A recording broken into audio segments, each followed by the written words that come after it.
Hi guys, so the 4th of July is right around the corner and it's one of my favorite holidays, so in case you're throwing a party, I wanted to show you some DIY decor and some healthy treats for your holiday, so let's get started. The first thing we're going to make are these cherry fired popper cracker thingies. So you're going to be needing some cherries. Any cherries will do as long as they're round and red and have a stem. Some sprinkles and just mix them up in a bowl. Stick to red and blue if you can to make it festive. And some melted dark chocolate or any chocolate you want. I was trying to keep it on the healthy side. And then I kind of started an assembly line. I got the cherries and the chocolate and the sprinkles. You dip the cherries in the melted chocolate, tap off the excess on the side of the bowl, rub it in the sprinkles, and set it on the plate.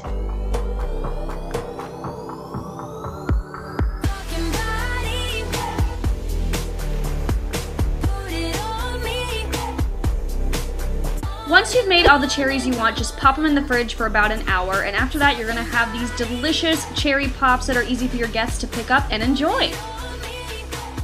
Next are these simple but delicious little festive strawberries. We'll call them that. You're going to need some strawberries, duh, some blueberries, and some whipped cream. And all we're going to do is cut off the top of the strawberry, and we're basically just going to cut a hole into the strawberry. If you had a small melon baller, that would be great too, but I didn't, so I just used a paring knife. But you're just going to cut out a little bit of the strawberry, cut off the end so it stands upright, squeeze in some whipped cream, and then put a blueberry on top, and then you're going to have this really cute red, white, and blue, festive, healthy, delicious dessert. I don't know what it is, but whipped cream and strawberries is one of my favorite things in the entire world.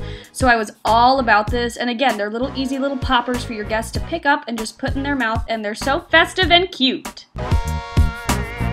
For our last treat, we're going to be making what I call watermelon sparklers. So you're going to be needing some watermelon, which we will slice up, obviously. You're going to need some blueberries, a star cookie cutter, and then just some regular wooden skewers you would use for kebabs and whatnot. So we're going to first cut our watermelon in half, and be careful doing this because it was really hard. And don't lose half your watermelon. And then you're going to cut it into slices, which is also really difficult, so we did it off camera. But once your watermelon is completely sliced, you're going to take your star cookie cutter and just cut out some stars. And let me tell you, this is a juicy process. There was watermelon juice everywhere. But just keep cutting them out until you have as many stars as you want and put them in a little pile ready for assembling.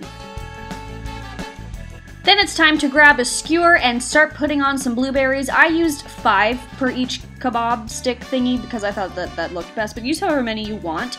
And once you string those on, go ahead and take a star, stick it right up its butt, pretty much. That was gross, I apologize. But just keep assembling until you have as many watermelon sparklers as you please, and I kept mine in a little mason jar. It's really easy for people to just pick them up out of there, and they look really cute, and they kind of remind me of like the little sparklers you hold on the 4th of July, and they're delicious. Who doesn't love some watermelon in the summer? I do!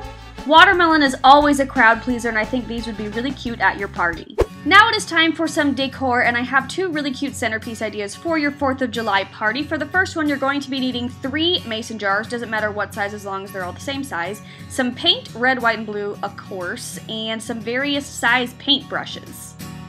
First thing we're going to do is paint 2 of our mason jars completely white. I ended up going with chalkboard paint because it's more opaque and I like the finish of it, but any paint will do. But make sure you paint them until they are opaque, and then of course do the same for your blue. Since I did not use chalkboard paint, it needed a few coats, but after everything is dry, you're going to want to take your white ones and tape off some stripes. I would recommend using painter's tape. I did not use the right tape.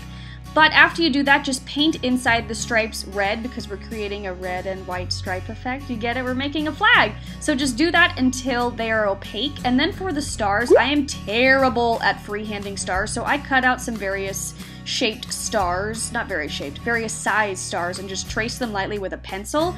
Also, you could do this with like a stencil, but I didn't have one of those. This was just the easiest for me. So I'm just going to trace those out, and I liked that I could trace them all out beforehand and see the spacing of them before I painted them in.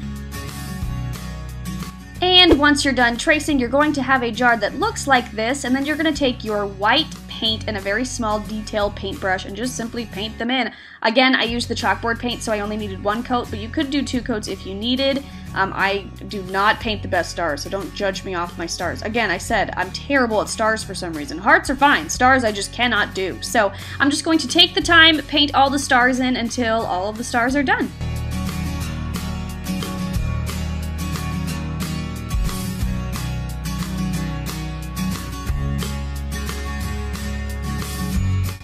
And then while those are drying, I'm going to take off the tape of our red and white striped ones. Again, I did not use the right tape, so it didn't come out quite perfect, but hey, it still works, still looks like a flag when you line them all up. And once everything is dry, you're gonna have these adorable jars, which I think serve many purposes at a party. I had the idea of putting utensils in them so your guests just know where to get food cutlery and stuff, and they can just help themselves. Or you could use these as a flower centerpiece for the middle of your table. I just bought a random bouquet and split the flowers amongst the 3 jars, and I love it. I think it's so pretty. Honey, you look so pretty. Thank you. And once you're done arranging all the flowers, just go ahead and set them in the center of your table, and they are so cute. They look so nice. I still have mine on my table outside, and I love it. Last but not least is my favorite. This is the red, white, and blue rice lantern. So you're going to be needing a mason jar and some rice, and I recommend pre-measuring out how much rice you want. Some bowls and some spoons, easy enough. Some food coloring, red and blue, and a small tea candle. So you're first going to start by dividing your rice into 3 equal parts. I just used 3 bowls. Then we're going to take our food coloring and dye one of the bowls red. My food coloring is in the form of gel, so sorry if that looks weird, but it works. It just took a little bit of extra elbow grease, but it eventually got red, so just keep mixing it in until it's the red color that you want, and then do the exact same thing to the blue.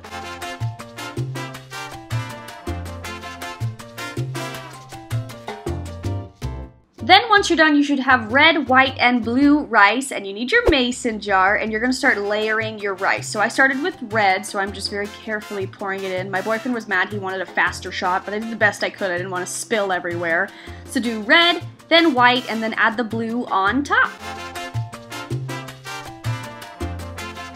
Once you have all your rice in there, just tap it on the table to settle it all in and use a spoon to level out the top. And afterwards, you have a really cute flag-inspired rice lantern. I love it. You just need to make a hole for the tea light, set it in there, and light it. You're going to have the most magical 4th of July centerpiece in your entire life. I'm obsessed with mine. I've been burning it every day since I made it, and I hope you guys like it too. So that is it for this video. I hope you guys enjoyed it. Thank you so much for watching. If you want to see what I'm going to be up to this 4th of July, I'll be on the lake, so follow me on Twitter and Instagram and Snapchat.